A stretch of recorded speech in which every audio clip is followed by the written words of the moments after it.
Ma'am, I already told you we're short-staffed tonight, so if you're not happy with the wait, there's a Denny's about 2 blocks east. The hostess at the front podium didn't even look up from her phone when she said it, just waved her hand toward the door like she was shooing a fly off a windowsill. Renee Ashford folded her hands on the white tablecloth, straightened her posture until her spine was a column, and looked at the empty water glass in front of her, the glass that had been empty since she sat down, that no one had filled, that no one had noticed, and she did not get up. The waiter who'd been assigned to her section, a man named Kyle who had visited every other table in his rotation twice, glanced at her from across the dining room and turned his back, leaning against the bar to laugh at something on the bartender's phone. He wasn't even pretending anymore. But here's what Kyle didn't know. The woman he was ignoring had spent the last 3 weeks reviewing the financials of the building he was standing in. Let me take you back. Not far, just 3 weeks. Because what happened in that dining room didn't start with an empty water glass. It started with a phone call. Renee Ashford was 53 years old. She was a founder and managing principal of Ashford Capital Partners, a private equity firm based in Atlanta that specialized in hospitality acquisitions, hotels, restaurants, event spaces, boutique resorts. The firm had a portfolio valued at approximately $280 million. Renee had built it from a single property, a failing bed and breakfast in Savannah, that she'd purchased in 2004 with a second mortgage, and a business plan she'd written on legal pads at her kitchen table while her daughter Angela slept in the next room. Before private equity, Renee had spent 12 years in the restaurant industry. She'd started as a hostess at a seafood place in Charleston when she was 19. By 23, she was a floor manager. By 28, she was running the front-of-house operations for a restaurant group in Atlanta that owned 5 locations.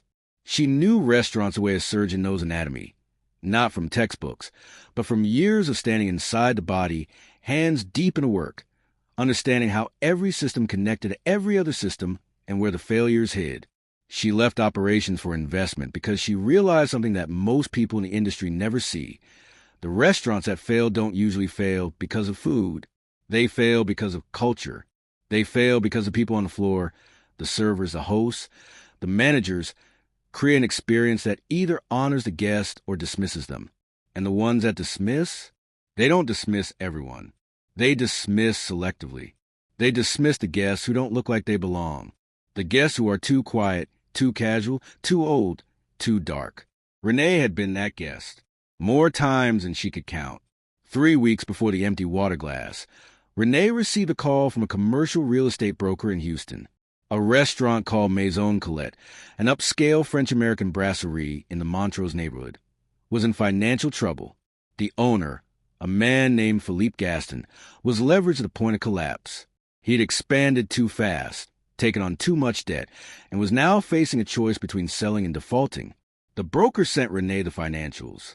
She reviewed them in 2 hours. The numbers told a familiar story. Strong revenue, terrible margins, bloated labor costs, inconsistent food cost percentages that suggested either waste or theft. The restaurant was making money. It was spending more. But the numbers only told half the story. The other half was the dining room. And Renee Ashford never bought a restaurant without sitting in the dining room first. Not as an investor. Not as a VIP. Not as Renee Ashford, whose name appeared in Forbes' Women in Hospitality list 3 years running.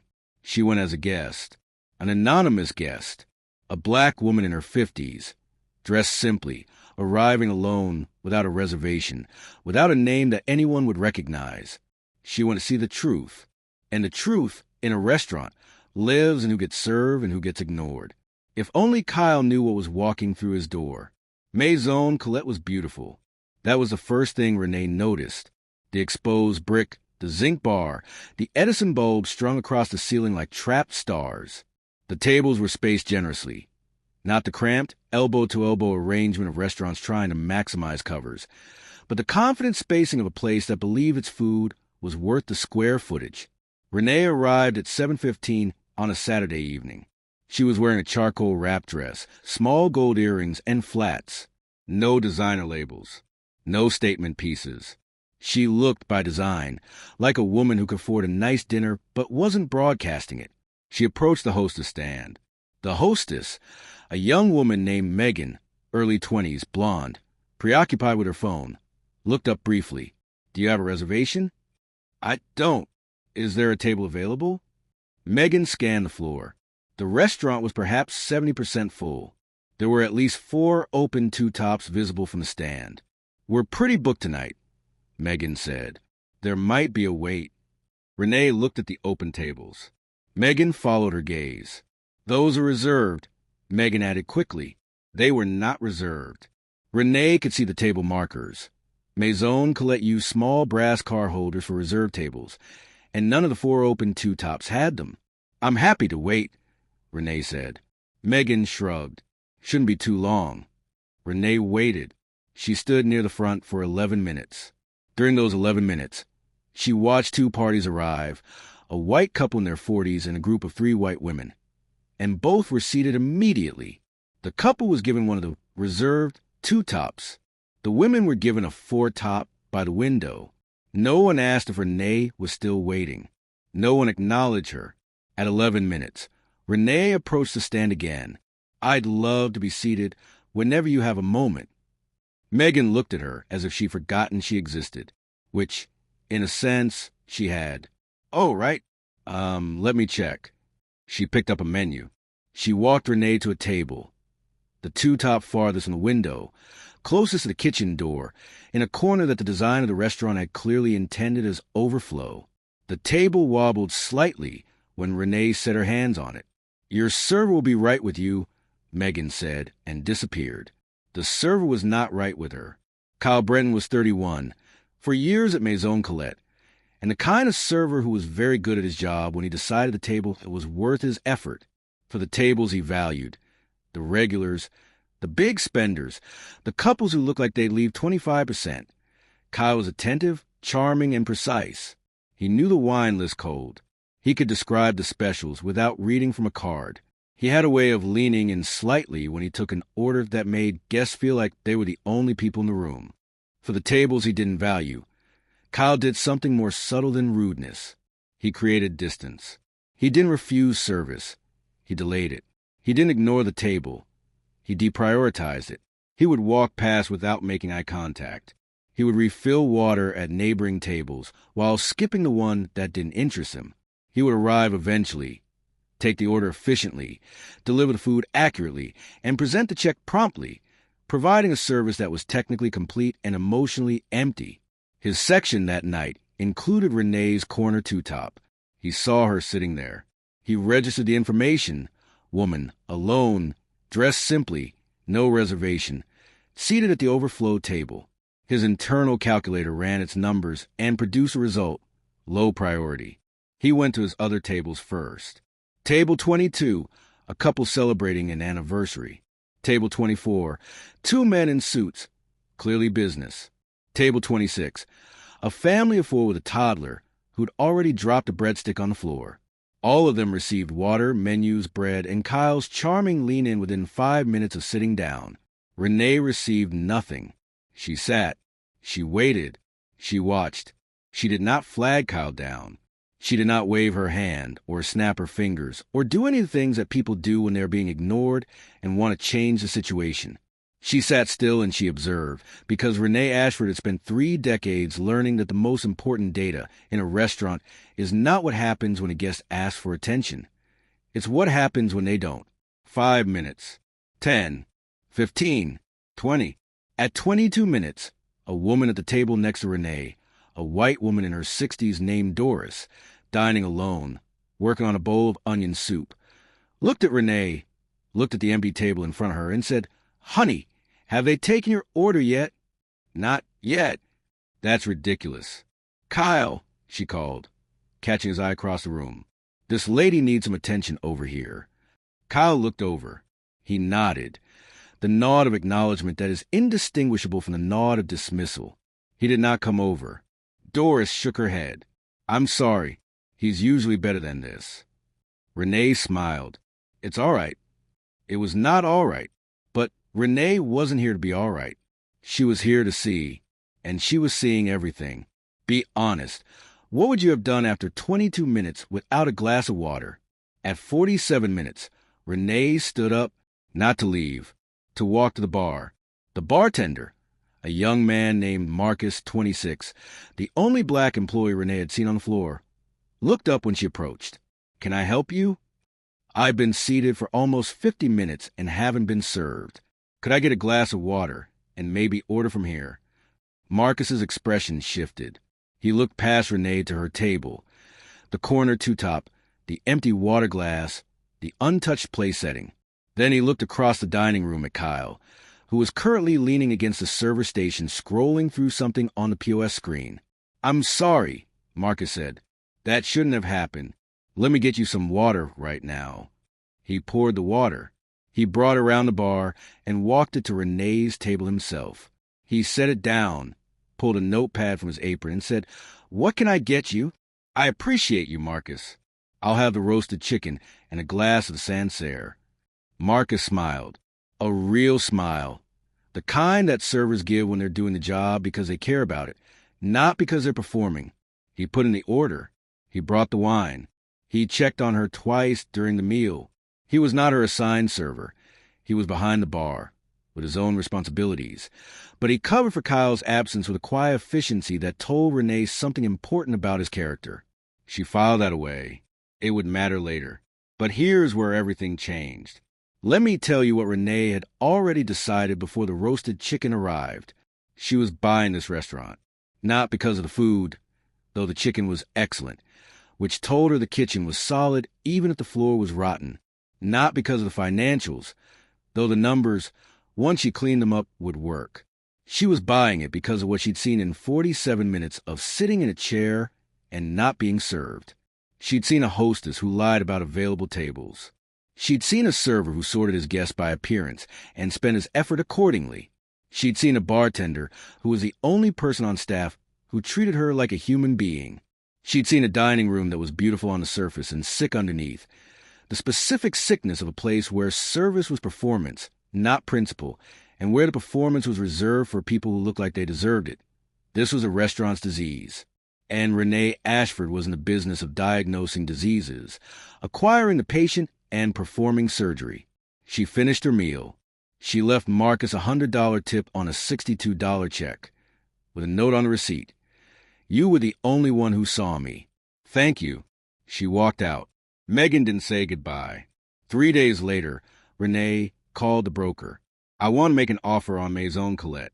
Cash, 15% below asking. Philippe will counter. Philippe is 4 months from default. He won't counter." Philippe didn't counter. The deal closed in 19 days. Renee Ashford became the sole owner of Maison Colette on a Tuesday afternoon, through a wire transfer that was processed while Kyle Brenton was serving lunch to a table of real estate agents and telling them about the wine specials. Nobody told the staff. Not yet. Renee wanted to walk the floor one more time before the announcement. Not as a guest this time, but not as the owner either. As something in between. She wanted to give them one more chance. One more Saturday night. One more opportunity to show her who they really were. She made a reservation this time.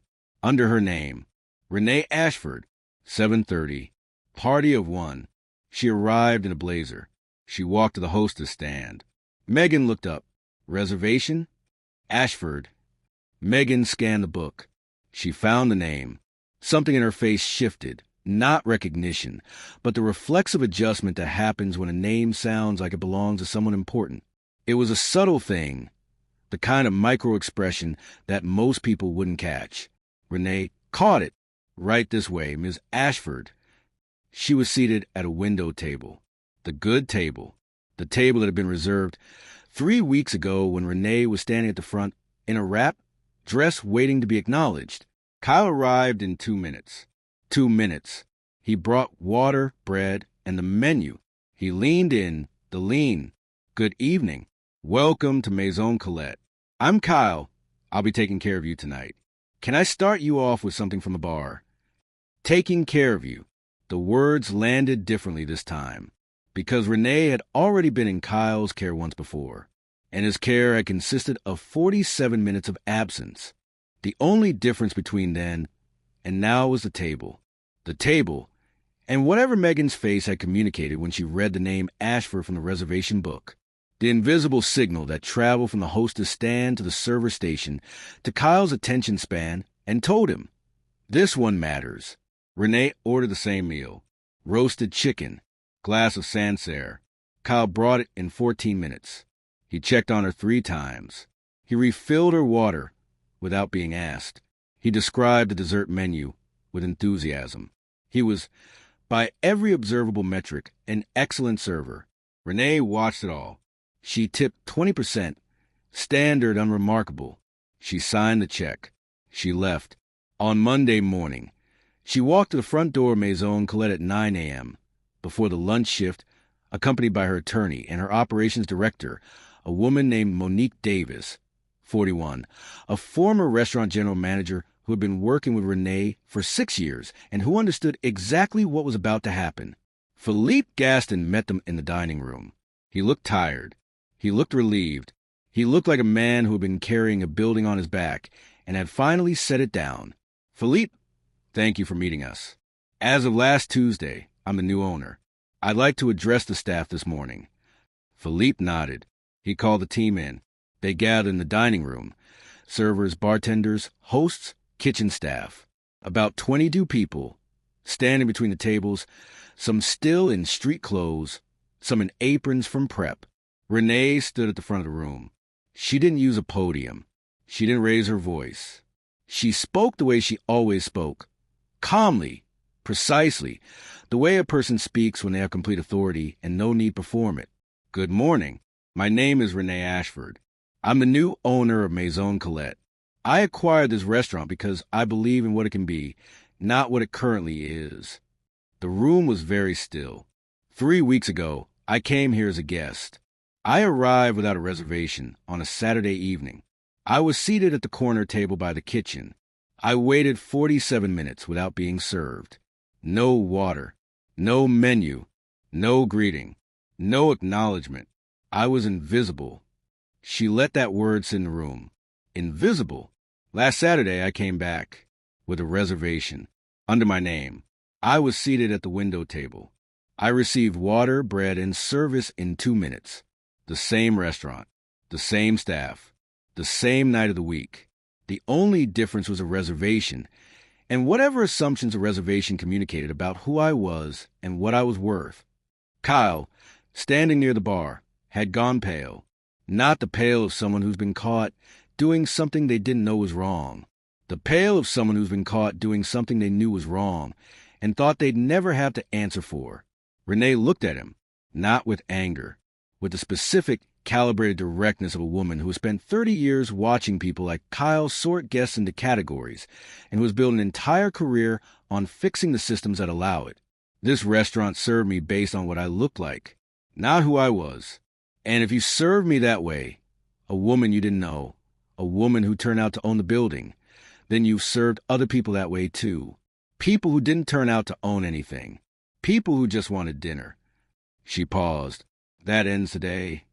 Would you have stayed silent in her place? Or would you have spoken up on that first night, in that corner table, after 47 minutes of being treated like furniture? Renee didn't speak up because speaking up would have changed the data. It would have turned the observation into a confrontation. And confrontation tells you what people do when they're caught, not what they do when they're comfortable. Renee needed to see what they did when they were comfortable, because that's the truth of any service culture. The truth isn't in the performance. The truth is in the default. Here's what happened after. Kyle Brenton was not fired that morning. Renee didn't believe in making an example. She believed in making a choice. She told Kyle directly what she'd observed. She told him what it meant.